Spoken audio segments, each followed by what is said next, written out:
GSL, SSL, 4 WCS titles, and GSL vs. the World. These are the titles already won by our 2 grand finalists, but just one title eludes them. Can the Shield Divider take home that WCS trophy, or will we witness Starcraft history and see a non-Korean become the undisputed best player in the world? Get ready, it is Stats and Serral!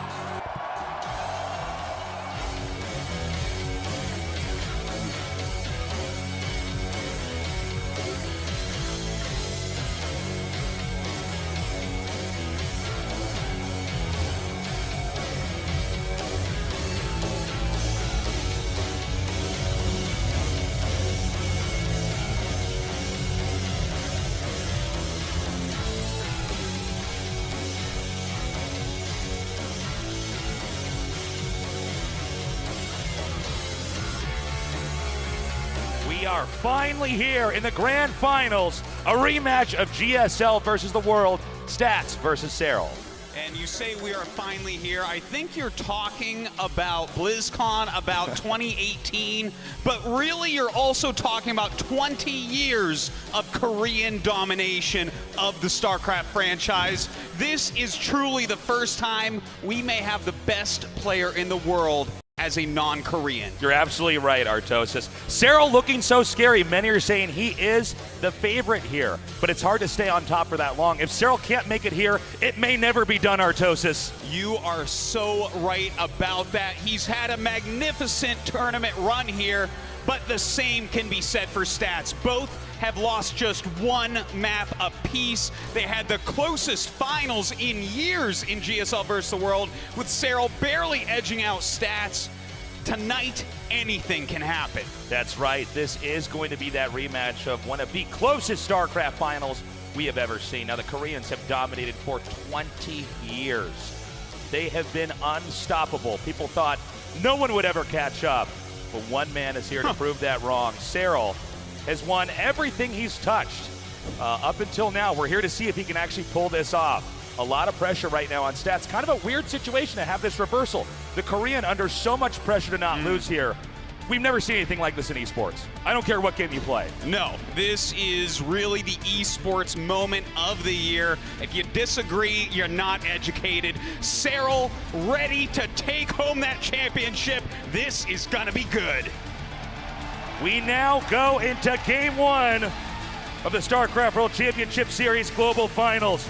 Introducing our first player in the bottom left, in the blue. Make some noise for Stats!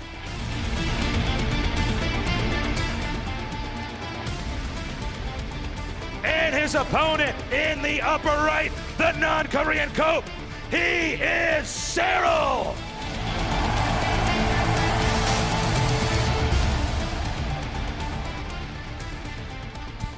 Such an epic moment. I don't know if I was ready for this, Tasteless, but now that it's here, I cannot wait to see how it goes down. We are starting off on blue shift, and already we've had a little bit of player interaction with Stats forcing that natural expansion to go towards the third base. That's right, with that probe coming out there, he's able to block that hatchery. That forces Serral to set his hatchery up somewhere else. This gives Protoss a little bit of control early on in the game. It's certainly not something Serral is going to have a trouble with. No, it's something that he does run into. Protosses love to do this, but he's got to be careful as well. This can set up little areas where Stats can show some extra aggression.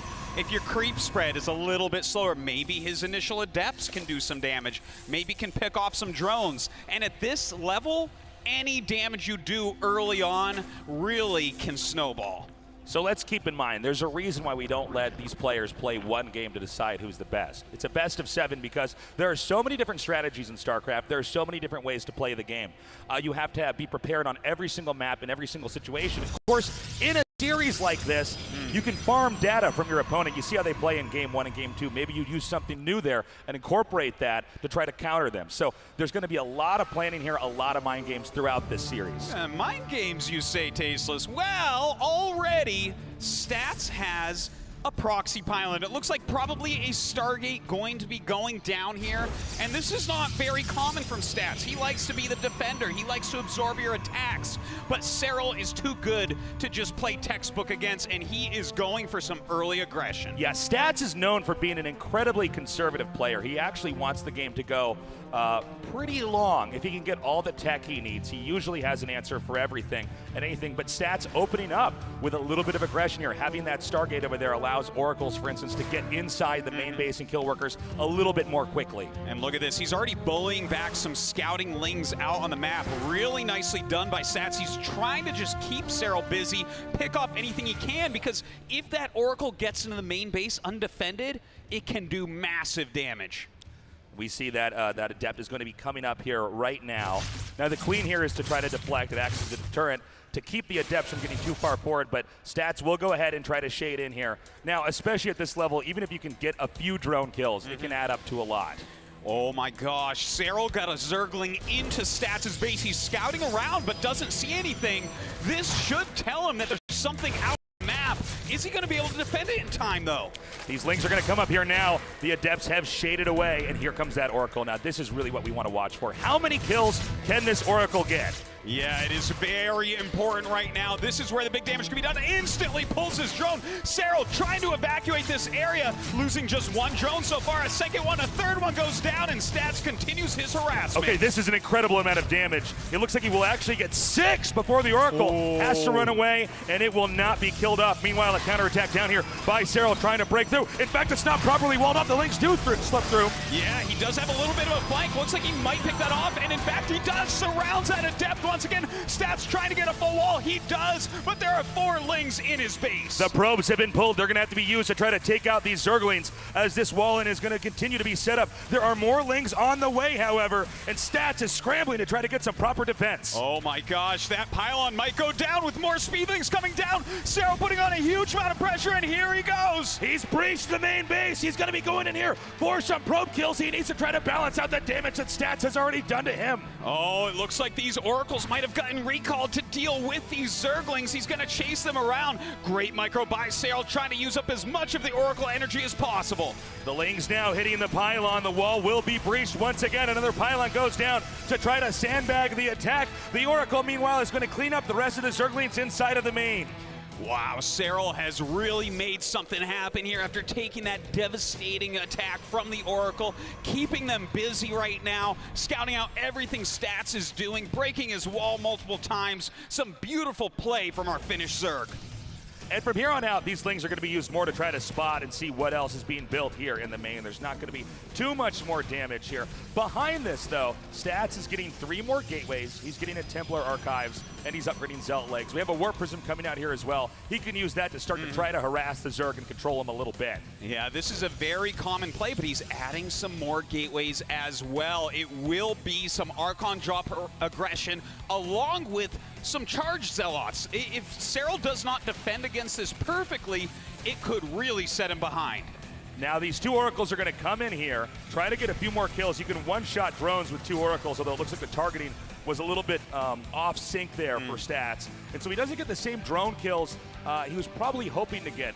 But this attack coming here from Stats, this is going to be really powerful. He's going to morph Archons over here, and these are great with a Warp Prism because an Archon is almost entirely shields. Shields, of course, regenerate. So the fact that he can come in here, try to do damage, the moment the Archon gets weak, he picks it back up, backs off. Usually the Protoss trades very effectively, but we already see Serral spotting this with his Lings, so he's going to get ready and brace for impact. That's right. He sees that an Archon drop is coming, but does he know about the charged Zealots that could be warped in? We're going to see in a moment here. Stats already starting this harassment, picking off a creep tumor, moving forward, but that's enough roaches that I don't think Serral's too afraid right now. Okay, the Warp Prism's going to be coming up. Being escorted by this small air army is going to be key. We don't have the Zealots coming in here as an attack just yet. Now the Warpin is going to come, which means that Stats is committed to this area. Don't forget, there's 2 Oracles in here as well, turning on their beams, going forward. The Phoenix gets a lift as well. A charge in by these Zealots, but it looks like Serral is going to hold tight. Serral holds this so easily. That did absolutely nothing but bruise a few of the roaches, and he's going to have to retreat. Now look at the supplies here. It's about 120, 270. I have to imagine that Serral is itching to counterattack across the map and try to deny that third base. In fact, can we get a shot of the third base really quickly here? Okay, it has been spotted. There is a Ling hitting it, but this harass is going to continue. Yeah, but he's got to be careful. If he loses that Warp Prism, he is going to be just about dead. But look at this. I am loving what we're seeing from Serral. He's adding that Infestation Pit, and that is going to allow him to get into Swarm Host play against the stats that he knows has to be going for Immortals. So a small number of roaches come down here. He wants to see if there's anything stray that he can try to pick off. Of course, the Immortal immediately counters the Roach, and he's got to be careful because with these sentries here, if the right force fields get up, he's going to get cornered and basically wiped out. So an immediate turnaround here from Serral. He goes in here and takes out actually all 3 of those sentries. Beautiful play. Yeah, you know, those Roaches were going to die anyways because of the force fields, like you said. So to turn them around and still gain that value to knock out those high gas costing units was a good, solid move from Serral. Okay, we have 5 Swarm Hosts close to coming out here. Again, I don't know if Stats is going to be totally prepared for this. This is not what a normal ZVP looks like. And some of this may be because these players have to play a series of games, so you definitely want to mix up your strategies so you can be unpredictable. Yeah, you know, the Swarm Hosts are deadly indeed, but Stats has a strong army already. If he can avoid fighting against those Locusts, if he can walk around the Swarm Hosts when they are not ready to shoot again, that's where Stats might be able to actually endanger Serral's lead. Yeah, we see this with certain sets of units. Broodlords is another one where sometimes the best way to deal with them is to actually avoid them entirely and attack wherever they're not. But for right now, it seems like Stats is just staying back at home, which could put him in trouble depending on where these Locusts start to hit. And we see it right there for a moment. His first-person view moving so quickly through here, rotating through everything, making sure his macro is on key. Just such a quick player and immediately reacting to this Roach attack. Okay, so these Roaches are really more to keep the Protoss occupied. If he can get any kills here on these workers, that's ideal. But Serral knows this can't really do that much. However, keeping the Protoss pinned back at home is going to allow Serral to set up a pretty good position here on the mini-map. We see this happening right here, right now. Oh, a very good move. Those Locusts are close. Stats is going to have a hard time against this. The Roaches coming in as well. Those are the scary things, though. These Locusts diving in, attacking onto the Zods and Immortals, but it looks like Stats will deal with this just fine. Okay, some force fields do come down here. He needs to try to retreat until there's more Locusts ready to fire. Stats is in pursuit here, going to try to chase this down as much as he can. Oh, he's chasing it right now. Some beautiful juggling with that Warp Prism, popping in and out these damaged units. But Serral, he's microing backwards. He's waiting for another charge on these Swarm Hosts. And when that's up, he is going to be ready to fight again. It looks like these rocks are going to be torn down. Serral wants to have the right position set up. He wants to have proper circulation here on the map. Is Stats overextending? We already see that Serral is basically maxed out. And here's where Serral is eager to pounce. He's going to come forward. He takes out another sentry. And now he's going to try to get these Immortals here that are straying in the end. Oh, some great micro there by Stats. He's juggling back the Immortals before they take any critical damage. But the Swarm Hosts are coming up as well. He warps in some more Zealots. Oh, some nice files coming out right now from Serral. And look at those Locusts coming in to pin him. The Locusts are moving in right now. Stats is going to back up, trying to get in between this Nexus, and as those come down, Storms blanket the area. All that Stats has right now is these Immortals and Archons. Well, the Immortals certainly still powerful indeed, so Serral turns around and waits for these Swarm Hosts to recharge, but he is going to lose some Queens on running away. As you can see, Stats has managed to push this back just slightly. Now, what's most important for Stats is dragging this game out. Serral has a lot of leverage for the time being, but if Stats can hang on, if he can continue to tech up, he will certainly have a solution to what's been presented to him. Yeah, you're very right about that. Stats is so good at getting into the late game, having the right compositions, hitting the right attacks, countering what the Zerg is doing.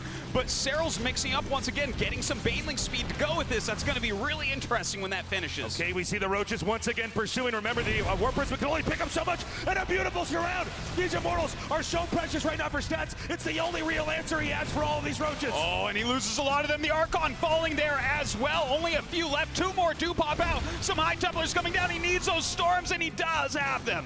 Okay, we see the Locust coming in here. He's actually managed to separate the army here from the second base as well. So much damage coming down. Stats trying his best to stay in control, but only 4 Immortals remain. Oh my god, Stats juggling his heart out right now, warping in more units, flanking on these Ravagers. Did Serral commit too much here? Stats somehow keeping 4 Immortals alive. I don't know how Stats is managing to last this long. We see the Nexus here in the upper left. There's nothing there to defend, and Stats is actually going to try to chase this. Oh, I don't know if chasing this is the right plan, but every time they shoot those Locusts out, you have to be ready to do something against the Zerg player, because when they're back, you're in trouble. We saw a Spire being made. He could absolutely suddenly erupt with a bunch of Mutalisks and completely blindside Stats. But in this game, he might not even need that. We see Stats just barely hanging on, trying to keep control of his side of the map. Oh no, another set of Locusts dive in. A ton of damage done to Stats' army. It's almost gone right now. Serral pushing through, looking for a victory in game number 1. You can see the attack continuing to come forward.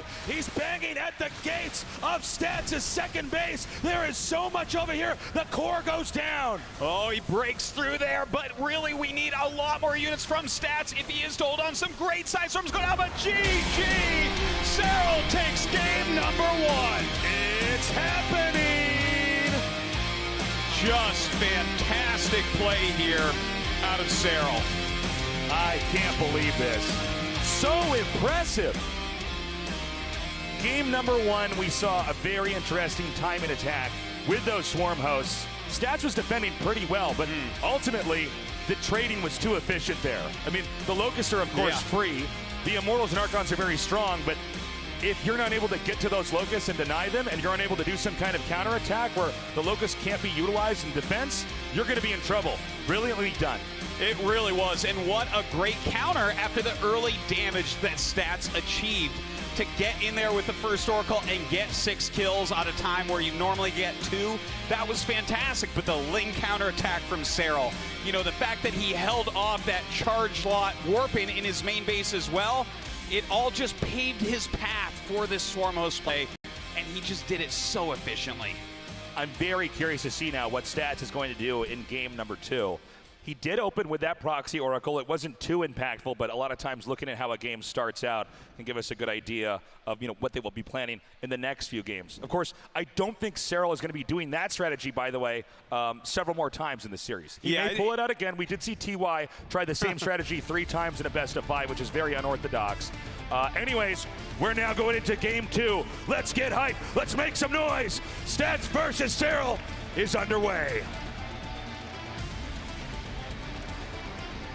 Introducing our first player with the pride of Korea on the line. In the upper right, in the blue, he is Stats!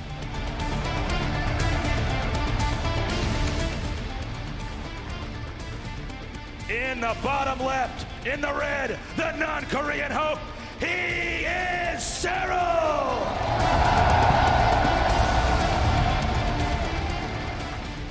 Stats definitely has to be on his back foot after that game number 1. It was a nice opening, but Serral instantly punishing every mistake Stats made.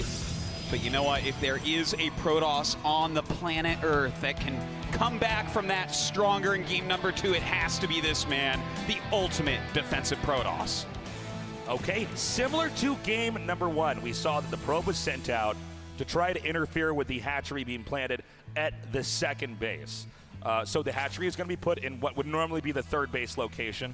Again, this is not something unusual that pro gamers don't have to deal with, but it's just important to note how exactly Stats wants to try to dictate this game.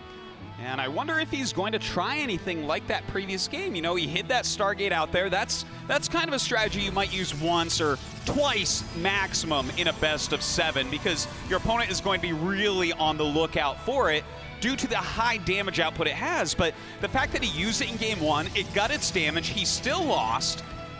What do? Do you pull back and play a more conservative Stargate in your main base? I think the answer is actually yes. I think you really do want to try to play a slower game here if you're Stats, because even though Stats got in there and did some damage, I think Serral handled it so well. If you play conservative, it's a little bit harder to crack you. Now here from Serral, I don't really know what he's going to be planning here either. I mean, one thing about both of these players is that they really can play the full range, although they do both tend to lean towards more late game stuff. Yeah, and that's always an interesting matchup to see, right? Because who is going to play a little bit differently? Who's going to be the initial aggressor in this matchup? I feel like overall it should be Stats throughout the series, right? If you let Serral go without any pressure on him, he is going to get an unbeatable late game army. This is one of the fascinating things about Serral, is he is so hard for players to control. He really does just react to everything properly. When the dust settles, he's always either ahead by a lot or by enough that he can then start to leverage his position. And then if you're too passive against Serral, he simply outgrows you. Yeah, it's quite a conundrum to take him out, but Stats is going for what you suggested here, Tasteless. He's going for a more conservative play. The Stargate is in his main base, but that doesn't tell us the whole story. We're going to have to see what units he makes, what tech does he add on afterwards. Okay, we're waiting to see what's going to come out of that Stargate. It is going to be an Oracle. All par for the course right now in the current meta of StarCraft 2 in 2018. The Oracle has a lot of different purposes. A lot of times we'll see it go in there and try to kill workers, but you can also tag the opposing army and monitor their movement that way, or use it as a detector. So it's a great unit to start things off, and it doesn't really tell us what kind of mainline strategy Stats is doing so far. This can lead into so many different things. Yeah, very, very true there. Now, oh no, Stats instantly losing his 2 first Adepts. Normally, if you lose those, you really want to be killing drones, not just picking off a few Zerglings. So already kind of a bumpy start for Stats, but definitely not something that is game-ending. I do worry that that might actually indicate the stress that Stats is under to lose something like that right away. We see the Oracle coming in here. It does take a little bit of damage, only killing 2 drones, which is pretty standard as far as the numbers go. Serral, similar to Game 1, looks to try to come in here and penetrate this second base and do some damage, but you can see Stats is adjusted and is ready for something like that. Yeah, he is very ready, and Serral pulls back, realizing that such is the case. Now, the Overlord is scouting what's going on. It sees the additional gateways. It sees the Phoenix. Looking at this right now, everything looks pretty standard from Stats. I think he's going to go for a third base. We see these Oracles coming up now, looking to try to come in here and take out some drones. Now, again, 2 Oracles can one-shot a drone. The drones scramble to get away. We could see some more damage coming down here, and the Oracle's on the run, and it goes down. Yeah, 3 drone kills, 4 drone kills maybe with these Adepts in the natural. Okay, now he's starting to pull something together here. Stats attacking that economy of Serral, but I gotta say, Serral's defense is still very strong. You know, you gotta watch out when you do these kind of moves as Protoss. Sometimes you can't get the third base. Even though you did damage, you don't have anything to defend back at home. We also have 2 Robos being made here, Atosis. Yeah. 2 Robos right now. This is a little bit uncommon. Normally you'll see that third Nexus before that. Okay, here is the third Nexus. Maybe that was a little bit late, like you said. You know, he didn't have units at home to defend. So maybe not that weird here from Stats. Okay, so with the 2 Robos, he can definitely get a lot of Immortals, for instance, which is going to keep him very safe against anything Roach-related. Let's not forget how Stats lost Game 1. I mean, he got outpowered there with so many Roaches and Ravagers and Swarm Hosts as well, that there was no option for Stats to move the game into late game. Yeah, now Stats is trying to set up a late game while continuing harassment. He has a bunch of Adepts out here right now, but Serral sees everything coming. His creep spread is already phenomenal for this early into the game. He's really covered a lot of the map, so it's going to be hard for Stats to get in and get damage. But to be fair, he made a quick Warp Prism. That's true. Now, the Warp Prism is one way that you can stay back at home and be safe defending, but you can come out on the map and start to do warp-ins here and there and try to do some damage. But you have to be careful. This can be a double-edged sword. If you overextend, if you start to hemorrhage too many units and you're not doing anything, then the Zerg ends up getting ahead anyways. That is very true. Now, Serral balancing his Roaches, balancing his drones. He realizes after seeing that Warp Prism, he does need some defense out here. Now, the Phoenix pushing back Overlord so he can try to get in here and drop, but already Roaches are awaiting these Adepts. He runs in, takes some damage on him, picks off a couple drones, and turns around. Stats is just relentless with his harassment this game. Okay, the Lings have been chased out. Serral using these Lings to basically monitor the movement here of Stats, to keep Stats uncomfortable. Let's not forget that the 3 sentries that we see here, those were assassinated in the last game with a really nice move there from Serral. And those sentries are really integral to actually defending a lot of what the Zerg is going to throw at you. You want to try to abuse the surface area as much as possible to limit how much damage you're going to be receiving. And you know what, Tasteless? I think there's a decent possibility we're going to see Stats hit a very sharp timing attack. He's adding 5 gateways. You know, his +1 in his charge is going to be done. He already has the War Prism. He's making Immortals 2 at a time. I mean, he might be able to push out and maybe deny that 4th base or something. Okay, we've got 5 more gates coming, as you said, Artosis, and I think this is a really smart way to play this. I think that Stats is trying at his best to adjust from what happened in the last game. He wants to actually do a little bit more of seizing the game and trying to control what his opponent's up to. Yeah, trying to pick off these Zerglings that are keeping tabs on him. Of course, Serral never stops scouting. An Overseer going through into the main base of Stats. He's going to see some additional gateways, not the best saturation here on the main base, meaning where are those probes exactly? And he is starting to make a lot of units against us, so Serral preparing for this little push. Now, Zealot Charge, is going to be finishing up here, which is going to give him a lot more muscle. You see those Lings trying to counterattack to see if he can maybe draw that army back.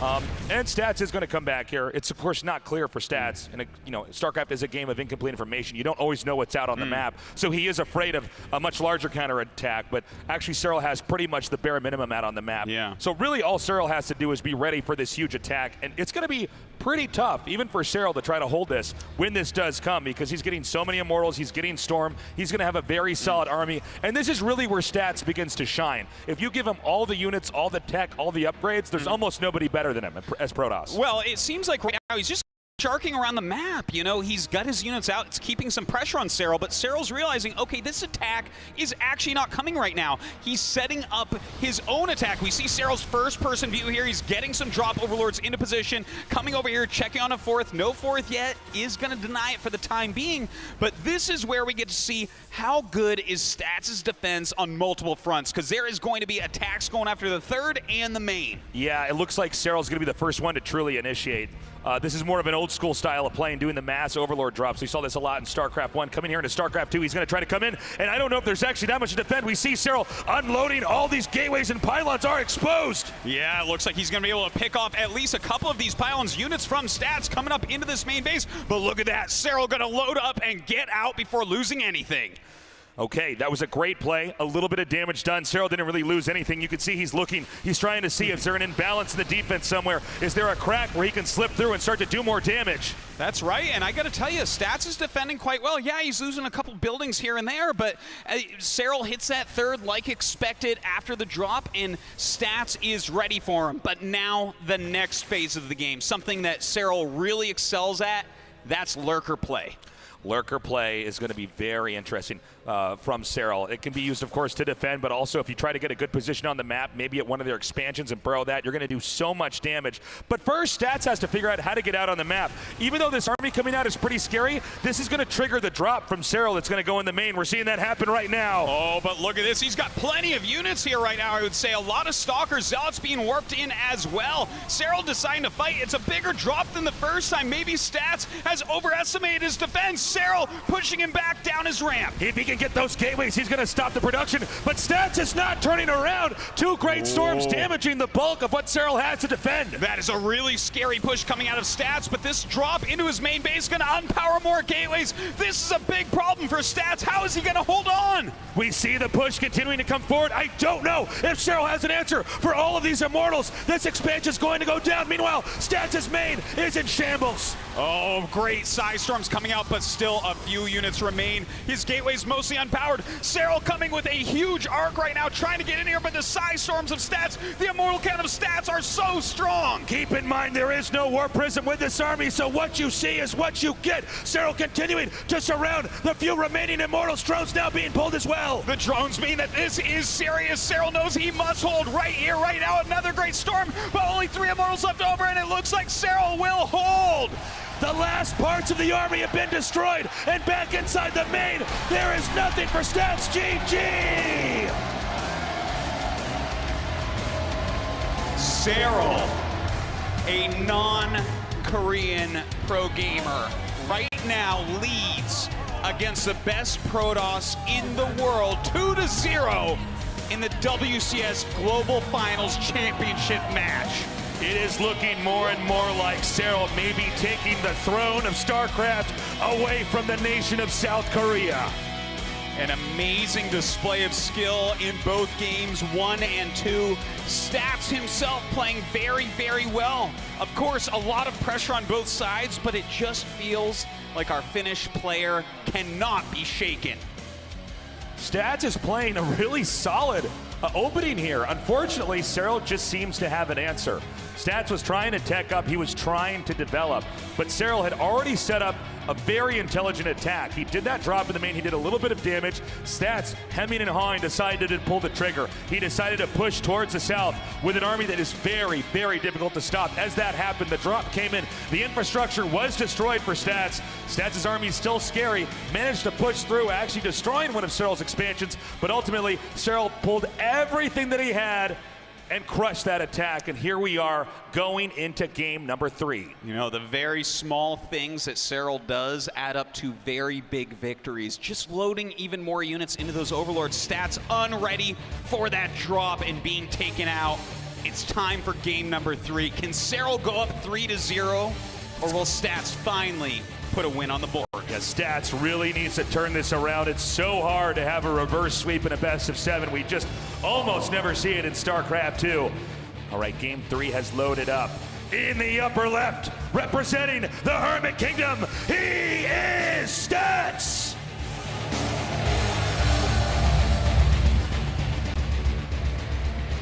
And his opponent with a 2-0 lead in the bottom right in the red, the Finnish Phenom, he is Serral!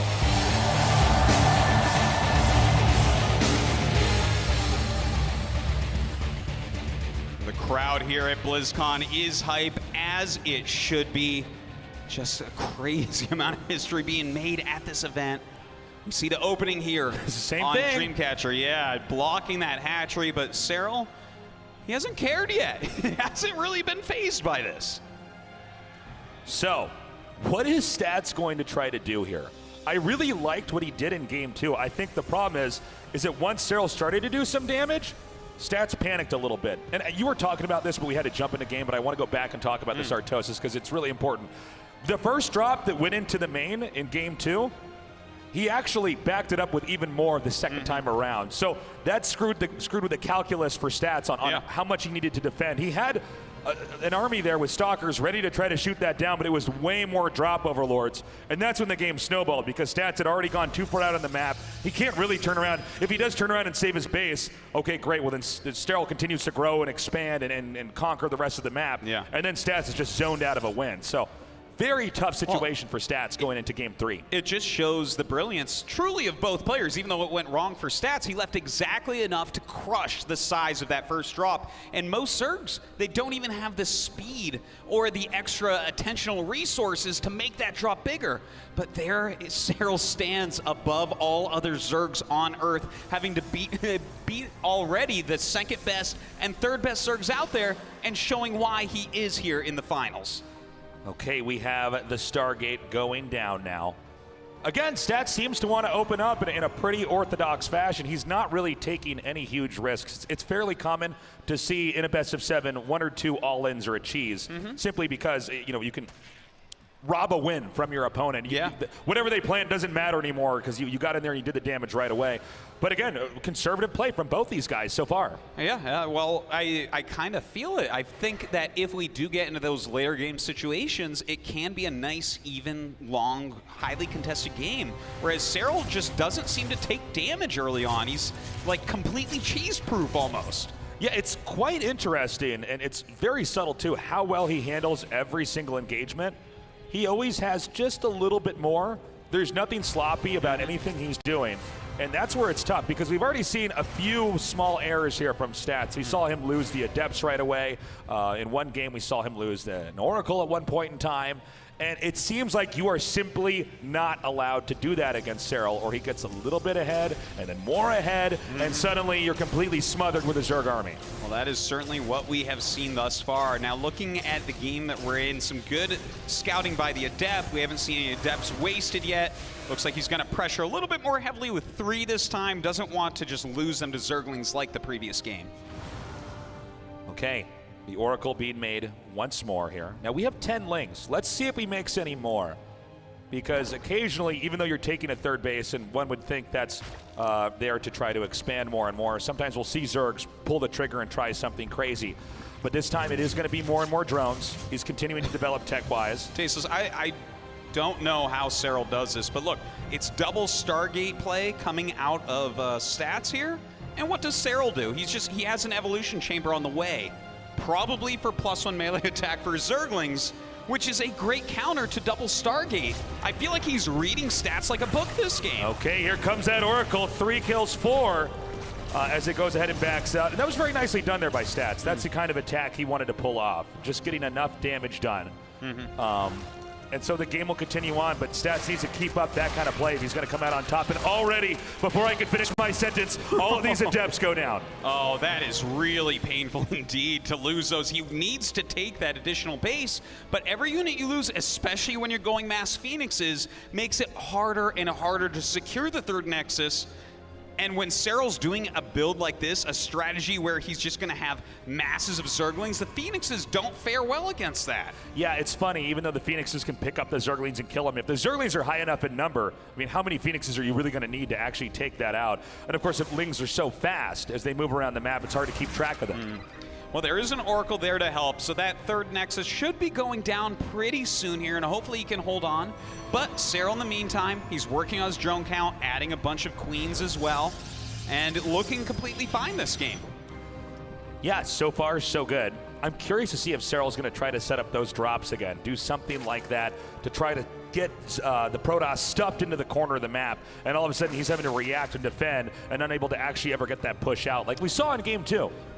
Well, right now the Phoenixes are coming out. We'll see how well defended Serral's going to be against these. Quite a few of them, but look at this Queen count. He's got 7 Queens in his main base ready for these Phoenixes. Okay, the Queens are coming forward here, and immediately they get right underneath those Phoenixes. 2 drone kills, not bad, but certainly not enough for what he invested with these Phoenixes. Yeah, making a beeline to that third base now. There is a Spore there to help out on the defense.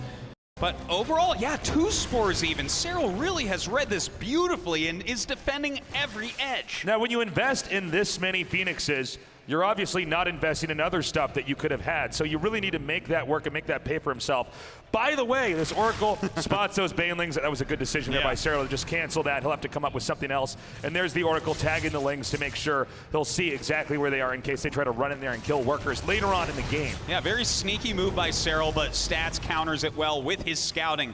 But now we're going into the next phase of the game. Immortals are being made. We have the Hydralisk Den on the way, Baneling Speed on the way. So we're going to go into a very classic battle in Protoss versus Zerg, and that is the battle of Protoss to get into his Psy Storm, his charge, his Immortals, against the deadly Hydralisk Baneling composition. And this is kind of the age-old PvZ here in StarCraft 2. The Zerg will continue to grow on the map. The Zerg always wants to be 1 to 2 expansions ahead of the Protoss. That's just the nature of the way they operate. And the Protoss is eventually going to come out here and try to do some damage. Now, this is some great harass here. 9 drones killed, and I don't think he's done yet. These Phoenixes are going to rotate over here towards the main, and they could certainly get some more pickups if he decides to go for it. Yeah, it looks like he's going to continue to try to harass here. He's taking a lot of damage on those Phoenixes, so they're certainly very bruised and are going to have a hard time against Hydralisk. But 12 drones isn't bad. Look at that, 21 overall. Stats is still making this work pretty well. Yeah, Stats is playing the game he needed to bring here in game 1 or game 2. These Phoenixes are actually beginning to pay for themselves and a lot more. We have some more gateways coming down here with 2 Robos up. Immortals will be coming out at a pretty quick pace, and I'm actually feeling pretty optimistic for Stats in this game. Yeah, you know, it opened up with Serral having a pretty good strategy against what Stats had decided to do, but Stats has dealt with it well. And truthfully, both players playing very nicely, but Stats is finally going to get into a game that he likes, I think. The Lings continue to stay outside of the base here. He's just looking for any stray units he can surround, any more damage he can do.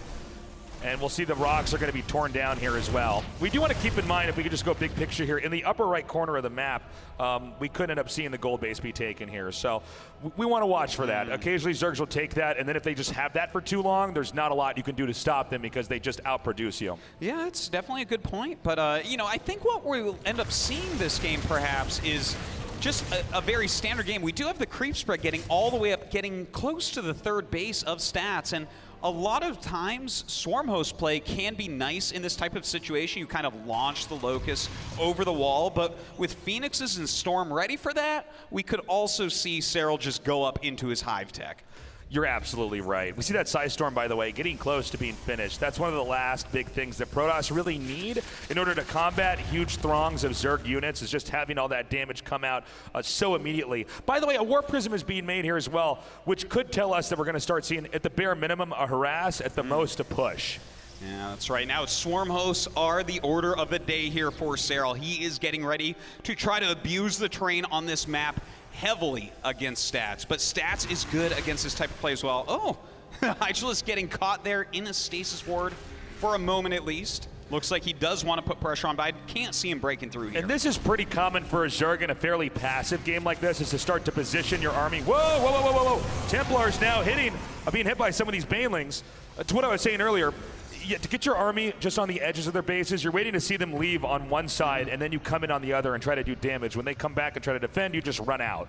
Yeah, it's definitely a very strong tactic that both these players are familiar with. Now, the Swarm Hosts are large in number right now, but Stats is pretty ready. He has a lot of static D, he has a lot of splash damage, and he has a Prism out on the map. That Prism is going to be so important. If he can get some big warp-ins while Serral's units are on the other side, that's where some big counter damage can happen. Okay, we see those Locusts coming up, abusing this ridge over here. He can rain those down and try to take out the Templars, and that's exactly what he does. Wow, fantastically done picking off all those High Templars. That means the Hydras can come in here and just rail through those Archons. The rest of Stats' army coming up. He does have Psystorm in here, so he should still be able to hold. Beautifully done. Meanwhile, the Zealots that were intended to try to wipe out this hatchery have been cleaned up by these Zerglings. Yeah, Stats, I mean, his defense is pretty good, but it seems like Serral is just being a bit more efficient. Ready now to launch his Locusts at that fourth base when they're recharged. And this specific technique that we're seeing with the Swarm Host is very specific to this map. He can actually launch those over that edge and then retreat to safety. Yeah, it's a really great strat, and Serral showing us how powerful it really can be. Now, does Stats know he's down here? No, he absolutely does not. Just a group of Zealots there, which won't be that helpful. In the meantime, a lot of Banelings rolling up. And he completely shuts that down. Meanwhile, Serral going to try to come in here again. It's so important that Stats manages to keep this expansion alive here. More Banelings spilling forward. Some great force fields go down, some Psystorms as well, trying to help clear this up. Oh, Banelings rolling into that mineral line as well. 10 probes fall. And I gotta say, Serral is being very efficient. He's not ready to kill Stats right now, but he continues to pick off high-tech units like High Templar. The Stats has gotten his 4 bases up. He has the upgrades, but it seems like Serral really has the position. And you're totally right, Artosis. He's not actually overextending basically ever. He comes in there, he does the damage. The moment he identifies, okay, I've overstayed my welcome, he'll go back out. Meanwhile, Serral is continuing to finish up his tech tree on his side of the map. That's right, getting ready for those important Broodlords. Look at this, another dive in here with those Locusts. He's surrounding so many Immortals. Stats having a terrible time right now. GG! Stats not even gonna struggle anymore. I mean, he just, when you look at the supplies at the end there, Serral was maxed out, Stats couldn't get out on the map. I mean, that was by far the most one-sided game that we had here with them. I mean, Stats really wasn't able to come up with anything. Eventually he realized, okay, he has too much. I am too small. There is no way for me to grow on the map. And I think at this point in time, Stats is dumbfounded about how exactly he's going to take on Serral. Well, I think the whole world is dumbfounded about that because this kid does not lose. He wins every single tournament, and he is poised to take down the World Championship. We are going to a quick break. When we come back, game number 4 in the WCS Global Finals.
The 2018 Starcraft 2 World Championship Series Global Finals are brought to you in part by Republic of Gamers, Corsair, T-Mobile, Samsung SSD, and NVIDIA.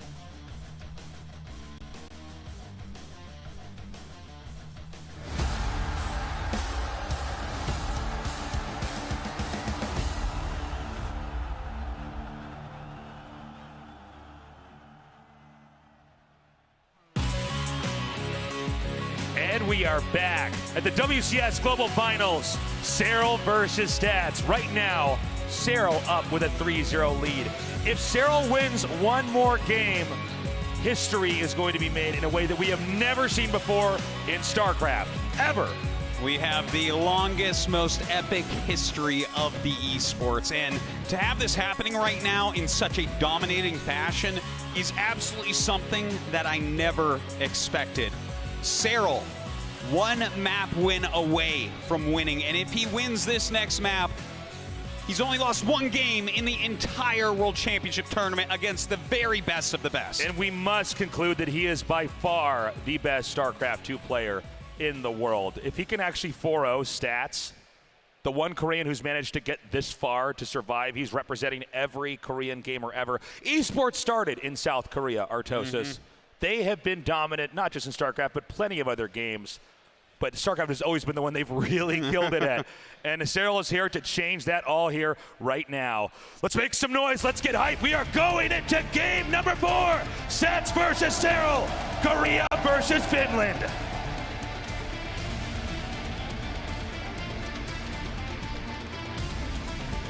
Introducing our player in the upper left, in the blue, from South Korea. He is Stats.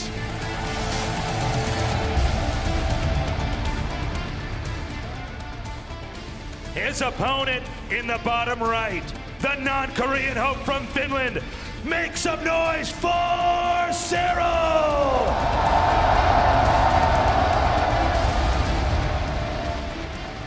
And now it's time to see what does Stats do with his back up against the wall, 0 map wins against 3. His chance at immortality hangs in the balance. Now, we have had comebacks occur before in best of 7s, but it's very rare. I mean, at this point in time for Serral, he has such an array of different ways he can play, and if he loses one of the games, it's fine. The series continues. He could all in. He could keep doing what he's already doing. He could try something completely crazy we haven't seen before. So this is going to be one of the hardest things ever for Stats to take on. Yes, indeed. I want to say that he can do it, Tasteless. I want to believe here still. He did bring Serral to 7 games, of course, in that beautiful GSL versus the World Finals, but Serral got the best of him. Stats, what do you do now? We've seen Stargate openings here. One time a proxy, another time very modest, just in the main. We also had the double Stargate in game number 3. But so far it hasn't done anything. Are we going to see a Stargate again? Does Stats decide to discard that coming in here and do something a little bit crazier? I don't know, but you have to be thinking, you know, in this series, each game you're getting a read on your opponent. What works? What doesn't? This is Stats' last chance. He has to start winning here now, so I'm very curious to see what kind of build order he's going to show us here tonight. Yeah, it could be time to really spice it up. We're going to see in just a moment what his tech choice is. It is the Stargate once again. Staying with the tried and the true. Stargate, that is your macro opener. Hell, that's a lot of times the way that you open up, even to deceive your opponent, pushes Overlords around with that Phoenix and do something sneaky afterwards. We're going to see what Stats is up to. Let's also keep in mind that there's been a few moments where Stats has miscontrolled either his Oracle or his few Adepts and loses them. Now, in a lot of StarCraft 2 games, that's fine. You can recover. Against Serral, it does not appear to be the case. So let's keep our eyes on those Adepts and see how much damage they do and if they can actually get out in one piece. All right, the first Adept coming down right now, running past the Queen just slightly, sends its shade in. Don't know if they let that one finish. No. Does cancel, continuing to scout a bit. We also have a Phoenix speed made for the first unit out of the Stargate, so no deviation here with the Stargate build. Now, when you see a Stargate opening, it doesn't necessarily mean much of anything other than he's going to have a few air units. He can still bring the game into so many different directions. The advantage of having a Stargate out, besides being able to snipe a few drones with the Oracle, is you can pretty much scout the Zerg, you can monitor what they're doing, and then try to figure out how you want to react. Well, he's going to push away this Overlord for now. The Overlord scouts the double gas here in the natural, so to Serral, everything looks normal. So we see these links coming up right now, and so far so good. I mean, a very, very modest game. I'm not entirely sure what Serral wants to do either here. We can't get a good read on either of these guys. Okay, well, now we see what the plan is here for Stats. He's going for double Stargate play again. And you know what? It didn't work in the previous game, but he did get good damage done. So here comes that Oracle now, moving out across the map. Again, this can go either way. We mostly want to watch and see, is this Oracle actually going to be picked off? Is there going to be any kind of mistakes as far as control? And here we go. That Overlord taking a little bit of damage as the Oracle continues to rotate around. Yeah, and Serral, so far, he doesn't show any signs of knowing exactly what this build is from Stats. Stats flying into the main base, going to see how many drones he can get. Oh, very quick morph right there, and it looks like none? Nothing. Doesn't lose anything. So far, no drones killed. Nothing lost air-wise here. The Phoenixes are continuing to be pulled out here in pairs as he's going to try to put a little bit more pressure on. Now, let's keep in mind, Game 3 was kind of weird, right? It almost seemed like there wasn't a major event, and it almost looks as if really Serral outplayed Stats so much that Stats suddenly realized, oh my God, I am actually so behind. I didn't do anything. So maybe he's going to be a little bit more aggressive this time around with the Stargate opening and really try to get into Serral's face. Well, it looks like this is actually, strategically speaking, a little bit better for Stats than in that previous game where he went for double Stargate Phoenix. Serral's making a Roach War, and the Roaches won't be very good against the Phoenixes. It doesn't seem like he really knows what's going on. The third base for Stats coming up pretty quickly as well. We're going to have to see how much damage he can do. And now, finally, Serral knows what's going on. Okay, Phoenix is now coming down once again.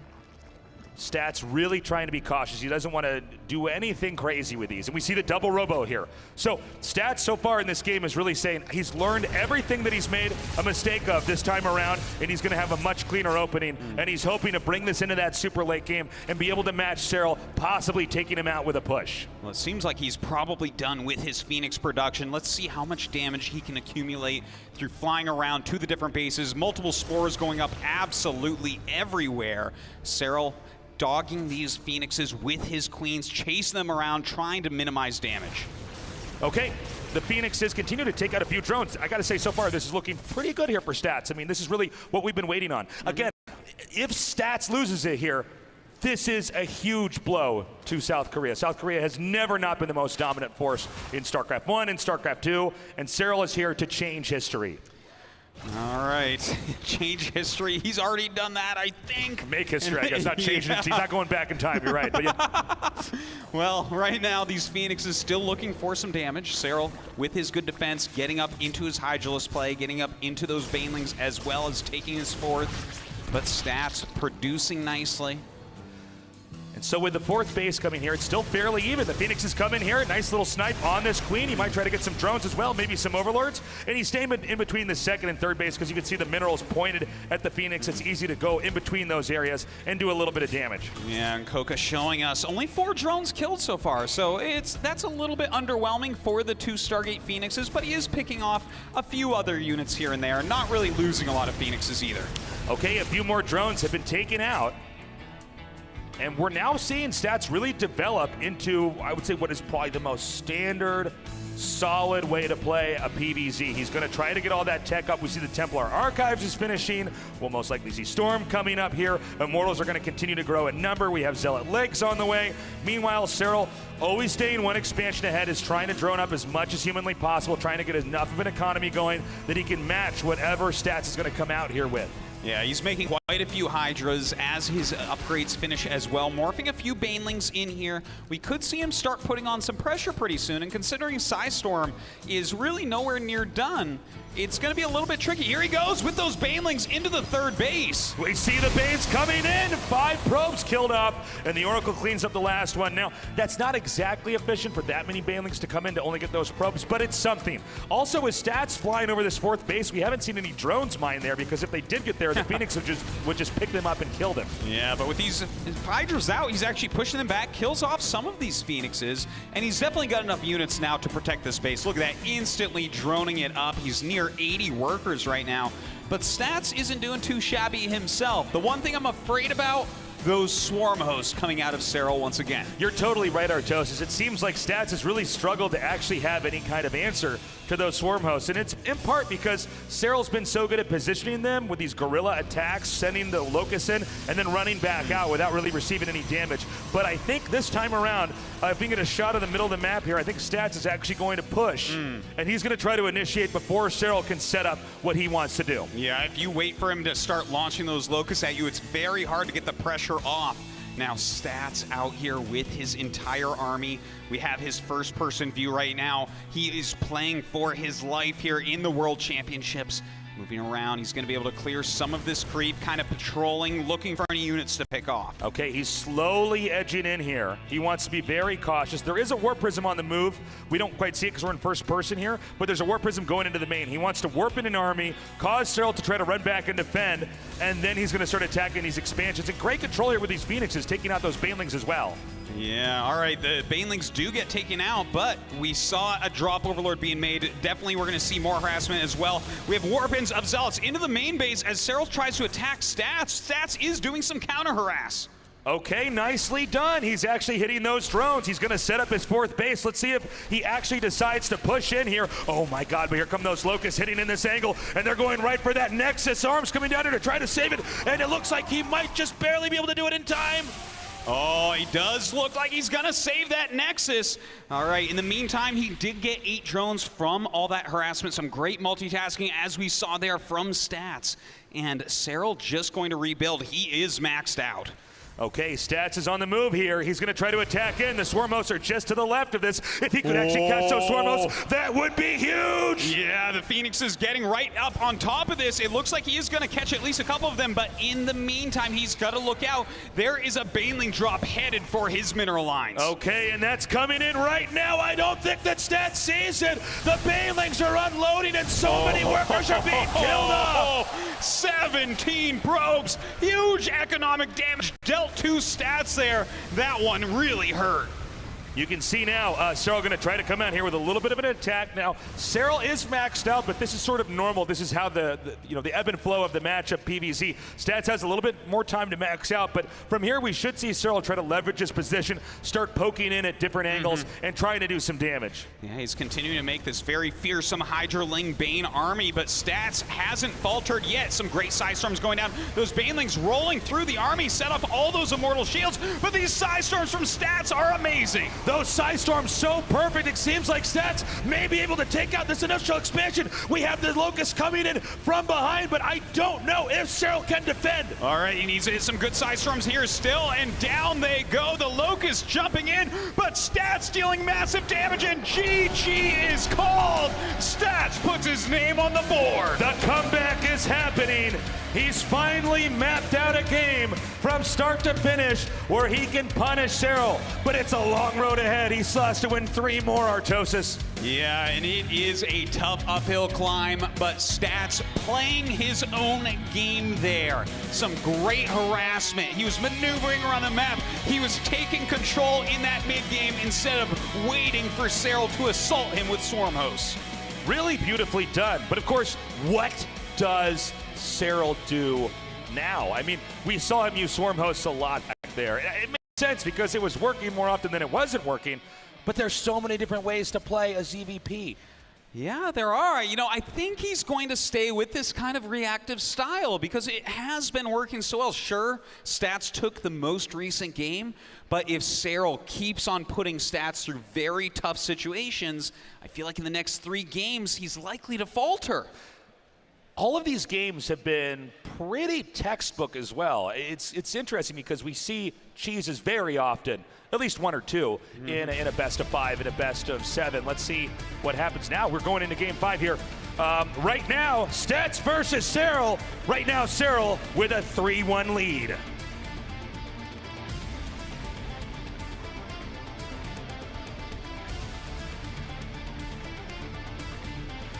Introducing our first player in the blue from South Korea, our Protoss. He is Stats.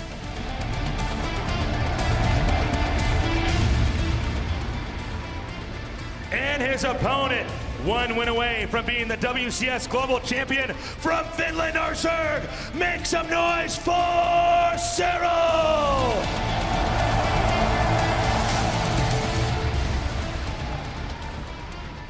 Serral getting that early hatchery down, knowing that Stats was so likely to send the probe to try to block it, and Stats unable to do so, so just going to go into this main base and maybe lightly harass those mineral patches.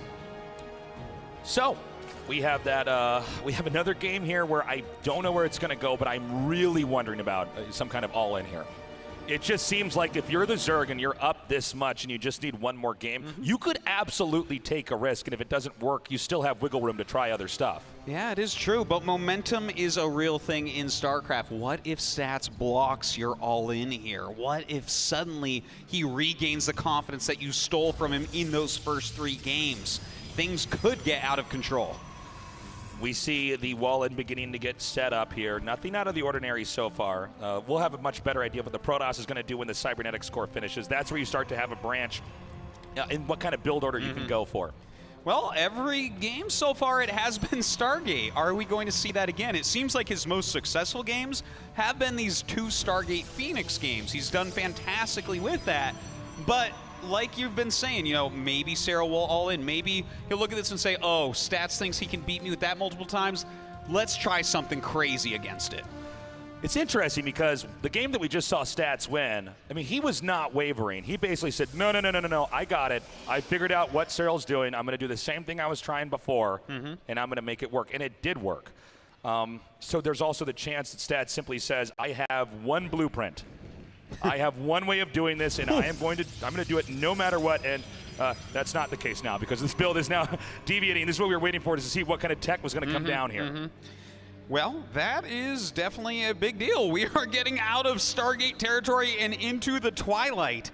So this is generally going to be a very aggressive build from a Protoss player. That Twilight, you're going to get either, you know, it could be a more macro-oriented quick Archon drop, but it could also be something very aggressive, like an Adept Glaives all-in. Oh, sure, certainly. I mean, when you see something like this coming, what it says is that he wants to punish a player who's trying to play an economy game. You want to come in and blindside them and suddenly have an attack going on, and they're basically too busy making tech buildings, making workers, and things slip out of control very quickly. They're going to have a lot of workers go down, and usually you can set up a killing blow from there. Yeah, now a Robo is being made. We'll see if he adds any sort of Templar building. The Dark Shrine coming up. A wise man once said, when behind Dark Shrine, but this isn't just for Dark Templars, it's for Archons and dropping as well. So we saw the Archon drop used early on, but let's touch upon this one more time. When you have Archons with a Warp Prism, because they're all shields and because you can be so abusive with picking up Archons in a Warp Prism, as long as you only lose the Warp Prism and the 2 Archons, you pretty much always do some amount of damage, and you don't really receive any. The shields eventually regen, and you're in good shape. Well, Bling's poking in towards the front there. This Archon drop going to be ready relatively soon. The Dark Shrine takes a long time to finish, but Stats has this timed out well. I'm excited to see what type of damage he can get done with this. Sometimes you can even catch them off guard with those Dark Templar. Yeah, that's true. You can always try to come in there with the Dark Templar and maybe gun down a hatchery and then pick up and make the Archons later on. There's a lot of ways to play this, and there's a whole series of different angles. Oh, hold on a sec. That Link just spots that Warp Prism. So already I think Serral's going to be ready, or at least aware that something's coming his way. Well, let's see where he has detection right now. He's making a Spore, but that does not always stop Dark Templar. Let's see, he's going to warp in those first initial 4. Oh, he doesn't see it.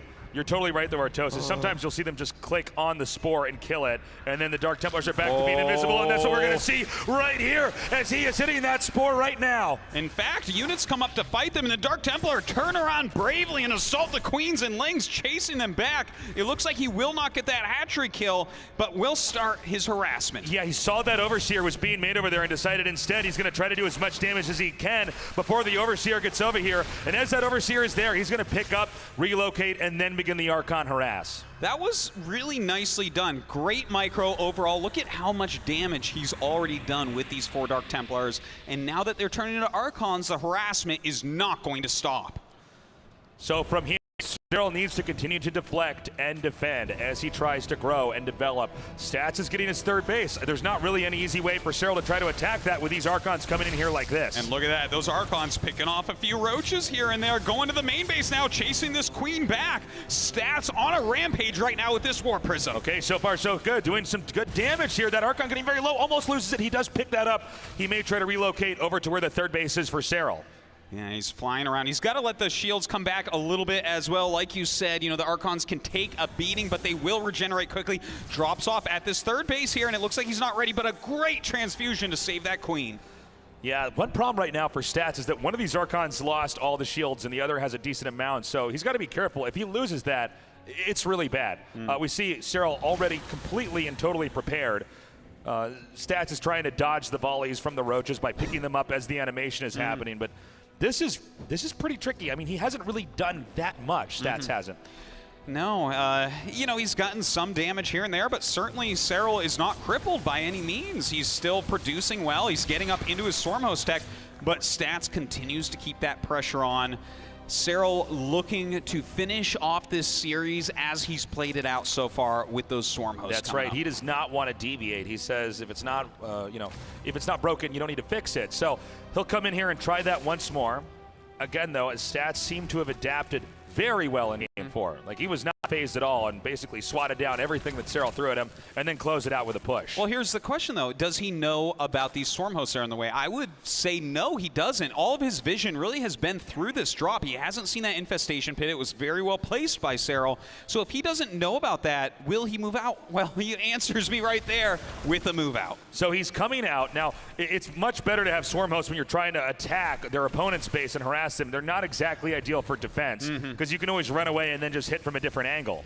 Yeah, this is a very strong attack coming out as well. Serral not with a very big army at the moment. If he gets a very good engagement with these Locusts, maybe he can flank or come in from behind, pick off an Archon or something like that, it'll definitely help out, but this is a scary army from Stats. Okay, he's opened up that ramp area. You can see Serral is set up. He's kind of waiting to see, okay, is Stats actually going to move in or what? He sent the Hallucinated Phoenix in there to basically scout out and get an idea of what's going on, and Stats decides to rotate down here towards the bottom at 6 o'clock. Little Ling counterattack going across the map. There is a cannon here, so shouldn't be too much of a problem. Stats seeing it instantly, does do a small warp in, and here come the Locusts. Okay, some force fields come down to try to sandbag any progress made by that ground army, as he really doesn't want to have to engage these Locusts unless he has to, and the Locusts now coming down here to connect. Great Warp Prism micro here by Stats. Yeah, very well done. Nice juggling. Turns around and fights. Serral running for his life right now. Gets up to this choke, and Stats turns around as well. Every time those Locusts come out, it's a little while before the Swarmhost is ready with more. So what Stats is trying to do is get the best engagement, and then as Serral is trying to retreat and make more units, he wants to try to come in there and do some damage of his own. Right now, Serral is doubling down on his tech. More Swarmhosts, more Roaches on the way. Stats still microing around, seeing if he can pick off anything, but it looks like he's going to turn around for now while he waits for Psystorm. And here comes the 4th base here for Stats. Now, it seems like Stats hasn't really taken any kind of a beating, right? He's getting his Psystorm up here. We're waiting to see if these Locusts can come out, but oh, this is actually a great play. If he can get some more of these Locusts, or these Swarmhosts rather, this would be huge. And look at that, you force them to launch and you just pick up your Archons, you run away with the rest of your army. Well done, but Serral, no slouch himself, doesn't launch all of his Locusts, so he still has some offensive potential with this army. Yeah, the mini games going on between these two players is so cool to see. And look, the Locusts really are not able to do anything. They have half-life, not long enough to keep them in the game. But the next wave is going to come in here, and it seems like Serral actually is going to try to come in here and maybe chip away at this third base. All right, Psystorm just finished up right now. Let's see if he does throw any of those very crucial storms down. Some nice force fields, picking off a few units, but good biles connect right there from Serral. Yeah, very intelligently, Serral backed off and used those force fields in some ways against the Protoss. Some of the army getting stuck over there, but Stats is going to rotate around. He's going to try to get some more of these swarm hosts here. Great storm. Yeah, good force field there as well. The Locusts get launched out. Some storms going down on the Roach Ravager. Serral microing back. He's trying to not get hit by too many immortal shots here while whittling down the Zealot count of Stats. Oh, there's really not anywhere to escape to up here. He's scrambling, but as Stats continues to pursue this is going to be a lot of Ravagers and Roaches that could be picked up. Meanwhile, an attack down here at the bottom. Stats trying to hit this fresh base of Serral's. Oh, but look at that micro from Serral. He's trying to bait those Zealots away into the Roaches. Stats, though, wisely turns around, doesn't want to waste this counter-harassment force. As the game goes on, Stats seems to be where he wanted to. He's gotten everything set up. He has all that tech. He's got Psystorm. He's making his fourth base, and now he's pushing. Now in Game 4, we saw this was the moment that Serral fell. Yeah, now can Stats do it again? Can he make this a pattern of being able to knock out this type of play? With the Hive finishing up, we're going to have more options coming up for Serral shortly. Oh, some very good force fields. Serral with a bit of a mistake there, launches some biles, but loses a few Ravagers. Looks like we've got a counterattack here with these Roaches, interested in trying to deny this fourth base. Meanwhile, Stats, again, spilling in with these Zealots. Serral has to defend this location as well. A lot of Psystorms coming down. Those Locusts doing near no damage to the army of Stats. It looks like Stats finally getting something done, and I think he's going to kill the fourth base as well. Stats with a beautiful formation is coming in here to try to get the killing move off. That base at the bottom has fallen. Psystorm's blanketing this entire area. It looks like Serral might lose the game. Yeah, it really does. He's losing so much, but the counterattack is still going on. The third base of Stats under fire, but GG is called, and Stats takes yet another game. He is one step closer to turning this entire thing around. Each game, we're seeing Stats get better and better at countering what Serral's doing. I'm getting worried, Artosis. I think if Serral is going to win this, he might need to shift gears. He might need to come with a different strategy, a different play style. He may need to, Tasteless. I'm inclined to agree with you at this point.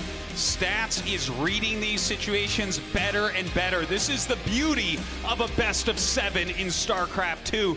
You have time to look at how your opponent is playing. You have time to adjust yourself, adjust your mindset, change your strategy up, and try to counter them a little bit better each and every game. Going into this now, you have to wonder what Serral's thinking. I mean, it looked like earlier on when we had the 3-0 that we were going to be done with this finals almost before it started. We were moving so quickly, but now Stats is starting to look very scary because he's not even winning with tricky play. He's winning with solid play. He's just making minor adjustments, and each time he looks stronger than the game before. Yeah, and he's really kind of ratcheting himself up a notch, to be honest. Watching that micro with the Warp Prism early on with those 4 Dark Templars, the amount of damage he was able to output with these very flimsy units was fantastic. If he starts losing a few of those, then suddenly Serral is not even worried about their Archon drops anymore. All right, let's make some noise in here as we move into game number 6. Stats versus Serral, a fight. South Korea versus Finland. Who will become the champion of the entire world? We are so close to getting that answer.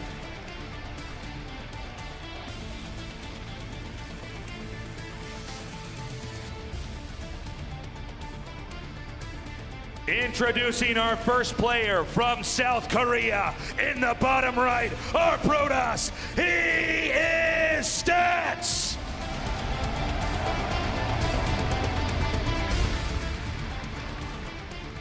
His opponent in the upper left, here to break the Korean combo from Finland. Make some noise for Serral!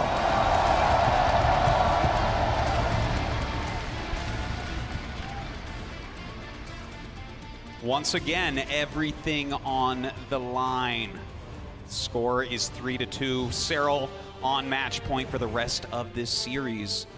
But Stats, he's starting to gain that momentum. Serral has to be wondering, what strategy will Stats pull out next?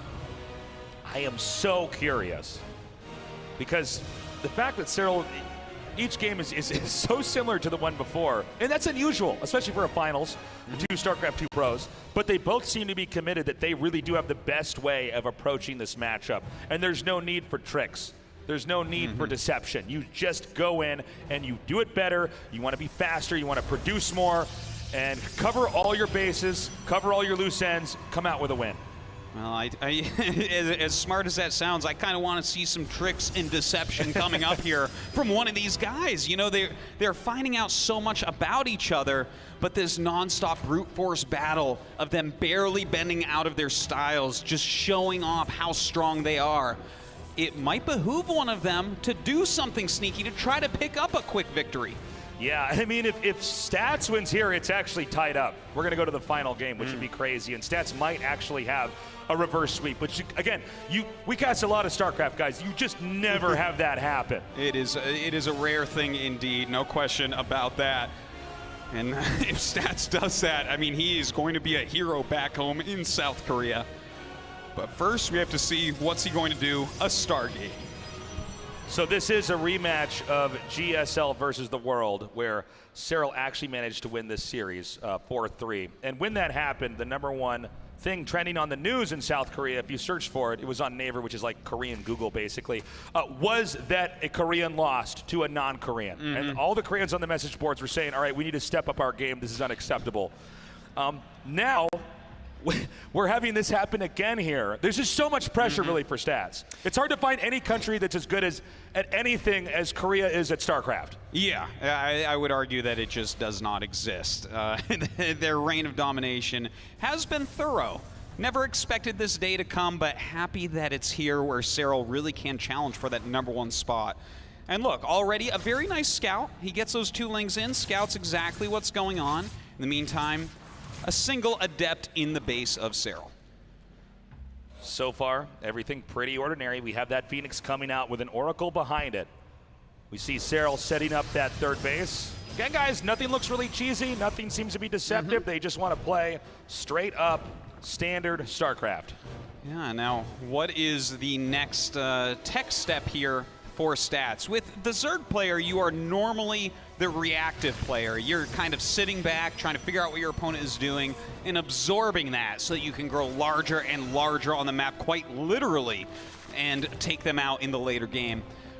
Oh, a second Stargate once again from Stats. Okay, now we've seen him tinker with this, but never do anything crazy or dramatic with it. He just goes around and tries to keep pressure and bully the Zerg.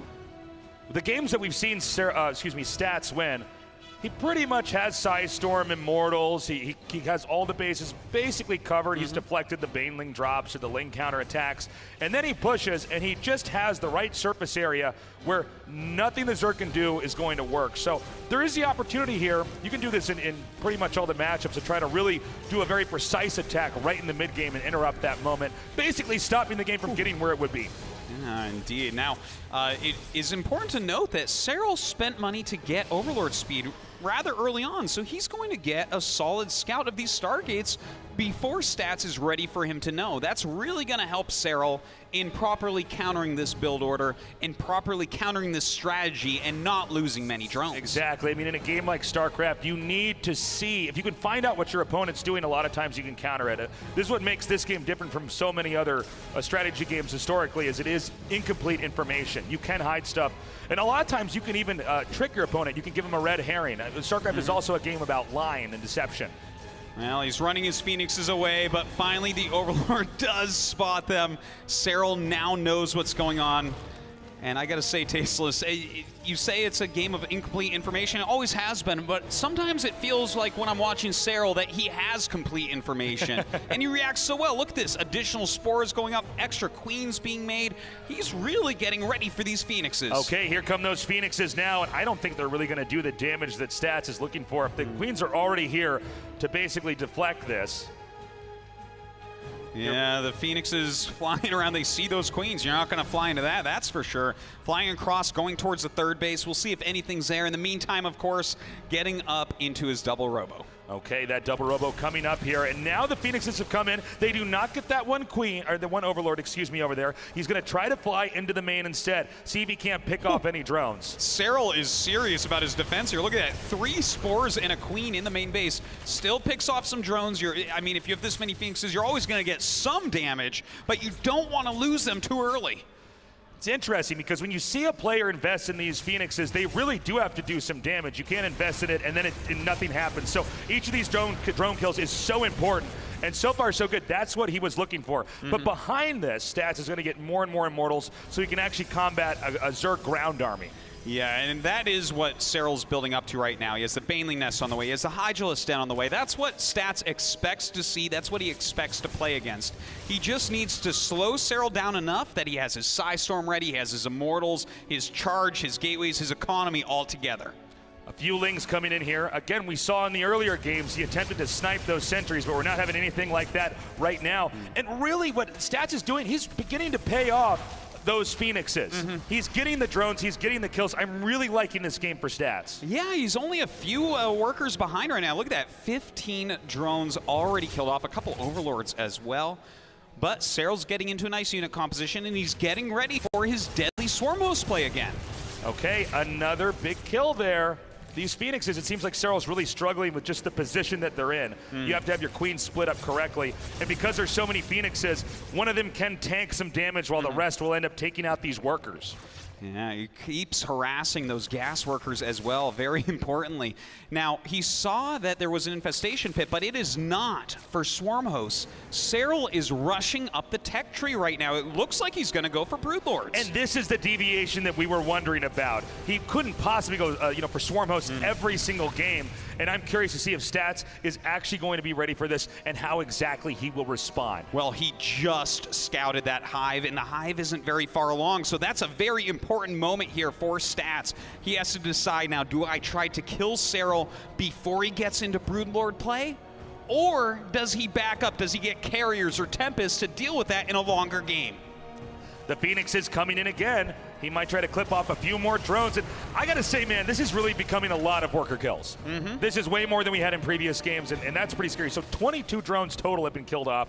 Now, he lost 3 Phoenixes, but that's fine. Okay, I mean, really, the idea here is that every time you kill a drone, they have to remake it. If they're remaking a drone, then they're not making an attacking unit. Absolutely. And if you killed off a bunch of drones and they didn't remake them, then they would just be slowed down overall. So this is a very common technique to try to punish Zerg players, is you come in there and try to eliminate work. While you're building an army as a Protoss player, they're just trying to reform their economy. Well, Serral is keeping on his path at least, right? He's got that Greater Spire started now. He's continuing his upgrades for his Zerglings and Banelings, and as well as those Hydras. His army is, I mean, it's pretty good, but Stats is moving out before that Broodlord tech comes into play. Pretty even in supply, and with the Broodlord tech actually as far away as you were saying, Artosis, I'm worried that there might be an opportunity here to punish, but Serral does come with a little counterattack here. Can he get the denial on this Nexus? If he could, that would be huge, but Stats is ready. Oh, is he ready for these Banelings with speed? Okay, nice handling right there by Stats, but Serral, of course, sending out another little counterattack. Banelings headed certainly towards one of his expansions. The name of the game for Serral is to try to buy time, and with this counterattack, is Stats going to notice he's evacuating these probes, and they do not connect. Those Banelings, they don't get as much damage as he was really looking for. That's okay, though. It's not the biggest investment, but that Greater Spire, it is on the way. It's going to finish up. 5 Corruptors ready. 5 Broodlords would change the course of the upcoming battle.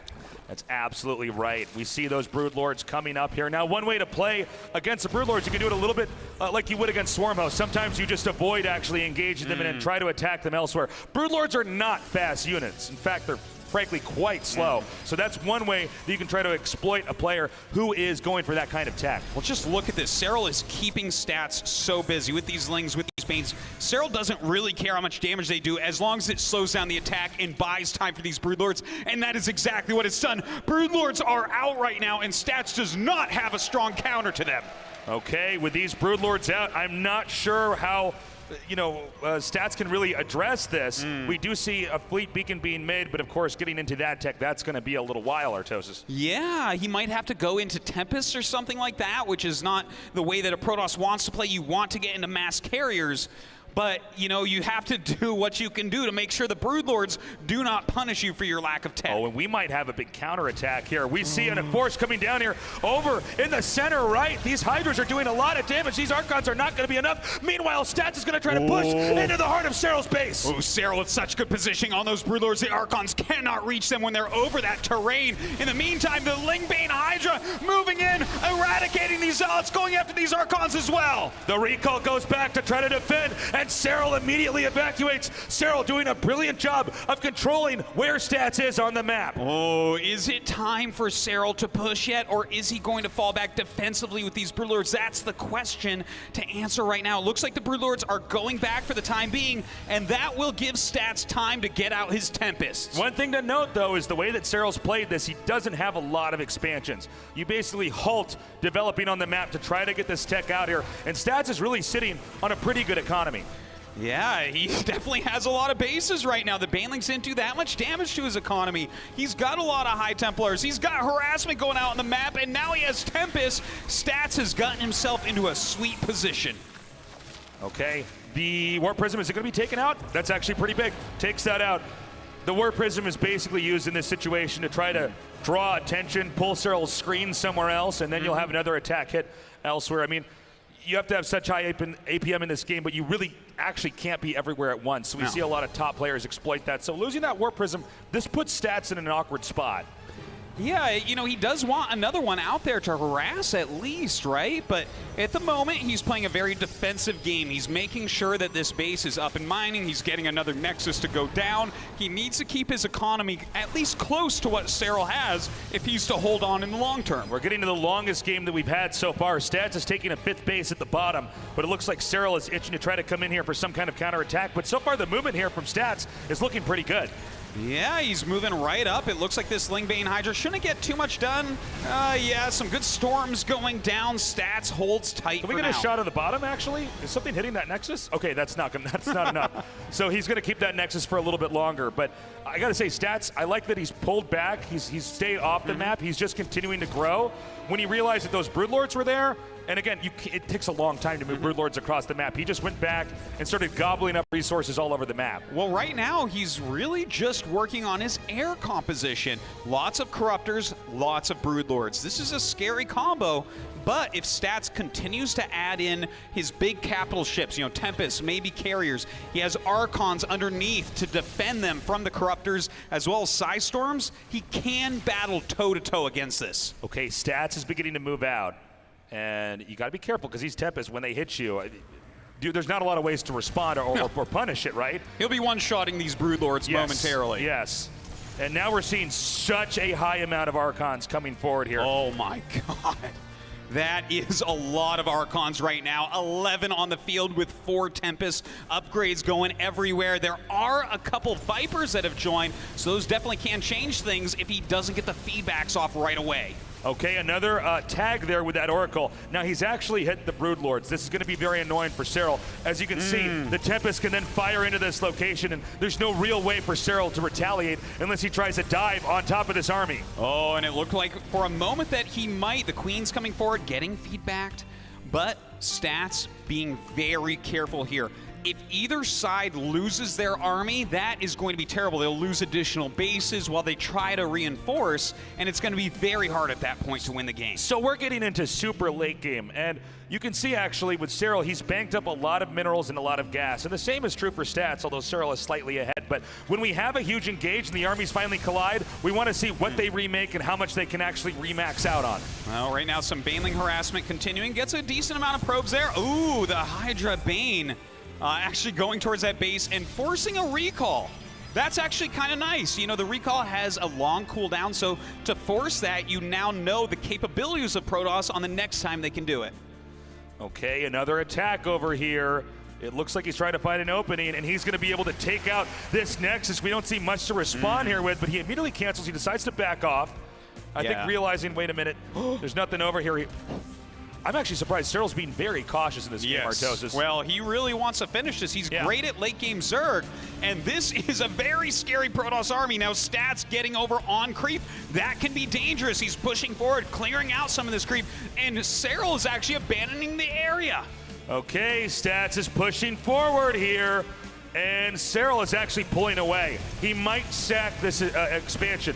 We're seeing Serral play such a cautious game. He knows if there's one big fight that goes wrong on either side, the player's going to lose. So if he's not totally confident, he'll give up that spot and expand elsewhere. Well, at least he's got some good counterattacks going down here as well, spreading out his Hydras. The Psy Storms come down, but a lot of probes falling here for Stats. Okay, Stats is going to back up. He's cleaned up that side of the map. Very nicely done here by Serral. This expansion is going to go down. Although this is not the most valuable expansion on the map. You can see that most of the minerals were already mined out. Well, he cloaks it, so I guess it's going to live. With the carriers coming out, he will be able to push these Hydras back. So nice save there. In the meantime, Serral did lose 2 bases. Okay, this could be bad. He gets it. Oh, a beautiful abduct onto the mothership, and he picks it off for free. Unreal. Yeah, that was out there exposed. So he comes in there, wipes that out, and Serral immediately scurries back. He's also expanding to the upper right. But Stats is almost starting to look like he's the Zerg in this game, Artosis. He has so many bases, hugging every corner here at the bottom. He does, and his composition continues to get better. You know, he's adding a lot of carriers, continuing those upgrades, remaking that mothership as well. And with this many Archons and Psy Storms, it's hard for any Zerg to break through. Okay, he's going for it. He's harpooning those carriers in here and taking them out. And it seems like Stats has decided he should take his fight elsewhere. Oh my God, beautiful execution here from Serral, picking off so many Archons as well as some of these capital ships. And now it's Stats giving up bases. I think that Serral can actually come over here and take this base out in the center right, correct? I mean, there's nothing over there. A good little counterattack here by Stats, doing a lot with a little, but meanwhile, a counter here from Stats, hitting this base on the far left. Well, now this is how you abuse those Broodlords. They're very slow, hard for them to go defend. In the meantime, Zealots chasing those drones. Oh my God, the Corruptor's even getting in on the fight. Serral gonna take down another Nexus. Okay, can we go big picture here? Let's check how many minerals are at each base here. Let's start with the Protoss here. Okay, so that has plenty. They'll be mining from that for a while. Yep, there's no Nexus there, but down here in the bottom left, okay, this has basically been untouched, so it's more like he has that position. Plenty of minerals over here, and does he have anything more? So that's going to dry up pretty quickly, and that's not going to last for too much longer. They keep playing whack-a-mole with these expansions, so it's hard to say how that's going to go, but Serral does have a bigger bank than Stats. Oh my God, Serral just jumping on top of absolutely everything, picking up one carrier, another carrier goes down. It looks like he's gonna maybe get all of them. He's decided to commit. He's coming in here now, and I'm seeing these air units for Stats begin to go down. The mothership taking heavy fire, and this whole location is gonna be given up here by Stats. We now have 194 supply to 141, and there's not a lot of gas in the bank here for Stats. No, this is gonna be really hard to come back from now for our Korean Protoss player. He's lost a huge amount of his air army. More Corruptors on the way as well. He's running back to defend his home base against this ground counterattack, and Stats has to be careful. Any unit he loses will not be replaced. It's interesting to see that the center right and the center left of the map, both players have just given up on. They don't want to mess with that side of the map because both of them are having a hard time controlling it. We do see Stats here in the bottom left with a very mineral-rich expansion. He hasn't gotten all of his workers over there, but if this game goes on for a long time, that's going to be important. And the same can be said over here for Serral in the upper right. That base that he's taken over there, going to be very important. The question right now becomes, how does Stats keep Serral busy? Because Serral's army absolutely can kill Stats. But if he overcommits into an area, Stats can hit a lot of different places at once. You see him walking around with different groups of units. Here goes a group of Zealots up to this base. Can he pick that one off? Okay, he's going for these drones. The drones will have to be pulled away. If he can get the hatchery, that would be ideal. Meanwhile, we've got a huge attack headed down here to the bottom left, and Stats needs to keep this position. Oh, a lot of banelings rolling in right now. Stats, most of his mining is here. Probes starting to fall. They're trying to run away. Oh, a beautiful baneling hit, and it looks like that Nexus is going to go down. And with that Nexus gone, there's just not much else that Stats can do in the economy game. I love how Serral then escapes, heading north with the rest of his air army. Oh my God, these banes are going to come in here and start hitting these workers. He kills quite a few there once again. Stats just down to 30 probes. Look at that, even burrowing banelings now. Serral is just incredible this game. Serral, interestingly enough, is actually now expanding towards the bottom left. He wants to have this game be all about this corner of the map. This way he can attack the bottom left and also kind of defend the left center. Yeah, it's a good strategy. Look at this. He keeps flying in here with this Corruptor Swarm. He's looking for that damage. The Lings, they counterattack into the bottom left. Stats can't keep it alive. His army is not big enough right now to defend every location. I'm wondering if Stats needs to try to then expand over to the center right. Does he just give up this spot? Because it seems like Serral's really grown into this area. And keep in mind also with Stats making like carriers and Tempest, every time you lose that, it takes a long time to remake it. So every win that Serral has gives him a lot of time to capitalize his position on the map. Well, right now, Stats does have a decent air army once again, but I'm getting nervous for him because he needs Archons under it. He needs High Templars under it. So right now, his singular focus is to rebuild his high-tech units so he can have a great engagement against Serral. I guess the only other location that Stats could try to take is the one just, if we can move the screen down just slightly, there's actually a base there. And he looks like he could try to maybe expand there. Now, I don't know exactly what the game plan is here for Stats. It seems like he really has to wait and just keep trying to build up. Yeah. As Serral is becoming so rich, especially with minerals and gas. He needs a really strong army to be able to take out Serral. And here Serral comes. This could be a game-ending engagement. No, he sends him back. But a beautiful abduct picks off a carrier that's so expensive for Stats to remake. I love how he harpoons that, picks it off, and then flies away. And you can see on the production tab in the upper left, the carriers take a long time to make. He is making them with every mineral that he can afford right now. Stats just going towards that elusive 200 supply. It's been a while since he's had an army that can actually fight toe-to-toe, but Serral slowly, methodically trying to tear Stats apart here. Well, Serral doesn't have to do anything right away. If he sees an opening, he probably will act on it. But Stats is trying to build back up. And because he's so low on minerals and gas, and by the way, this is very similar to the game we saw Serral beat Rogan, where Serral seems to have such a complicated understanding of how super late game goes. He knows how to trade efficiently all the way throughout. Now, oh my god, the Broodlord's actually going for an attack right now. They're going to be able to pick off a huge amount of ground units. All the rest of the Immortals and the Archons over there should fall. Now with these Broodlords coming in, this expansion is so important here for Stats. Stats cannot afford to lose this. He's not going to have any more minerals to mine from if he does. Oh, I think this is going to force a fight right now. Stats flying over with his Golden Armada. He doesn't save the Nexus, but in the meantime, some harassment with the few Zealots that Stats has left. It does appear that Serral should be able to clean the rest of this up, but it's just Stats here with this one base at the bottom center. Not a lot of minerals at that. Oh, his Stats, this is really his last outpost right now. He has to keep it alive. Serral coming in from a flank. There are Psystorms under here. There are Archons under here. But some Abducts come out and instantly picking off two of the Tempests. I really do feel like the walls are starting to close in here for Stats. You can see he's slowed down to a crawl here as he's trying to get out of the map. And Serral is basically staying back and looking for a moment to engage. He goes in there, he kills off a carrier, maybe an Archon, and then he flies away. And with the minerals and gas banked up, let's say that they have a huge fight and almost all of their armies are wiped out. Serral is going to be the guy that can remake everything. Stats is not. It's very true. Stats needs to win a decisive fight against this army and then another decisive fight against the army he refills with. At that point, he has a real chance to take this game. Some more warp-ins coming from Stats. Once you get this kind of an army, you're kind of stuck going for it. We see the Broodlords coming in. It's actually kind of insane how much damage he's done with these Broodlords. Some more Broodlords coming in here right now, doing some damage. And again, another snipe on the carrier. A huge snipe right there. Every unit is so hard for him to remake here. He's buying Zealots at this point. That's not what you want with this main army. But Stats still keeping the hope alive. Carriers can be so efficient. Serral with a little counterattack over here, trying to do more than Stats can deal with.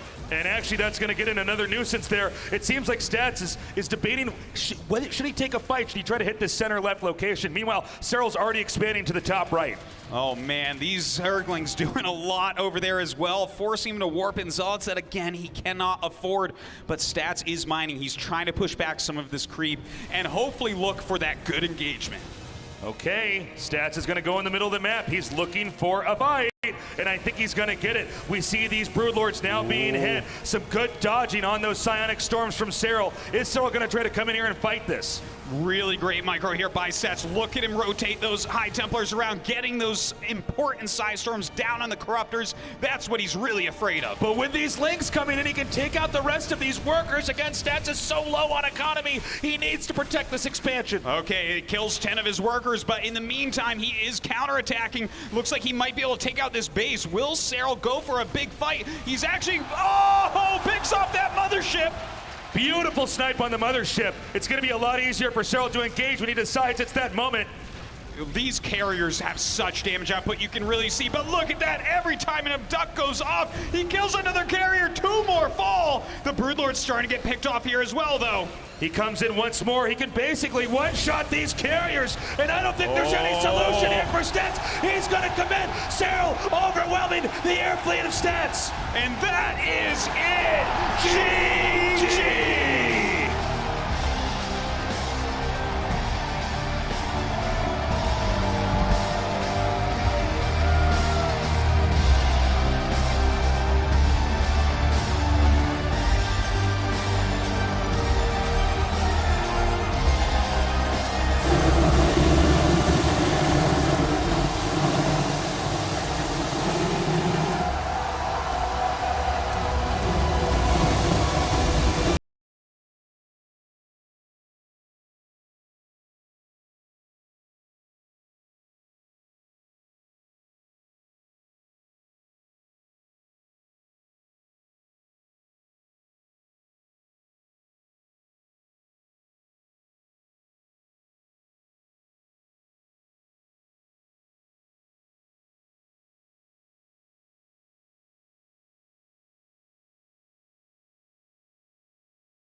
Serral, you clean sweeped 4 back-to-back WCS titles. Next up was GSL vs. the World, and today, not only are you a WCS Global Champion, you are the best player in the world! I don't know what to say. Yeah, I mean, when I came here, I wasn't really expecting to win, but at the same time, it was my goal, so yeah, feels incredible. Serral, this goes beyond you becoming the best of the best. Your legacy goes beyond StarCraft 2. It goes to all of StarCraft history. In the last 20 years, we have never seen a non-Korean dominate in the fashion that you have and become the best of the best like you have. What does it mean for you to be part of this historic moment? Yeah, I mean, I wasn't expecting. I know. I mean, it's just this is kind of what I was missing from my trophy collection, I guess you could say. And I really wanted to win this one, so I'm super happy I managed to do it, and I'm super happy to make history while doing it as well. Starting from Leipzig of this year all the way here to Anaheim, you have so many fans all around the world that have been rooting for you. What do you have to say to them? First off, I want to thank all my fans.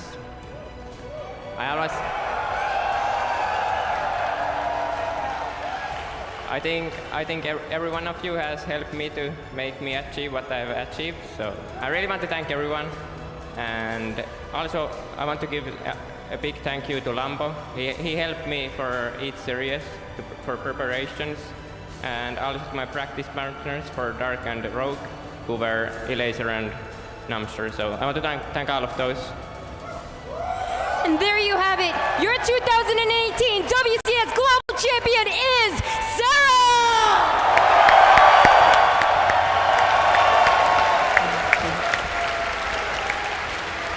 It's an unparalleled achievement across all of StarCraft 2.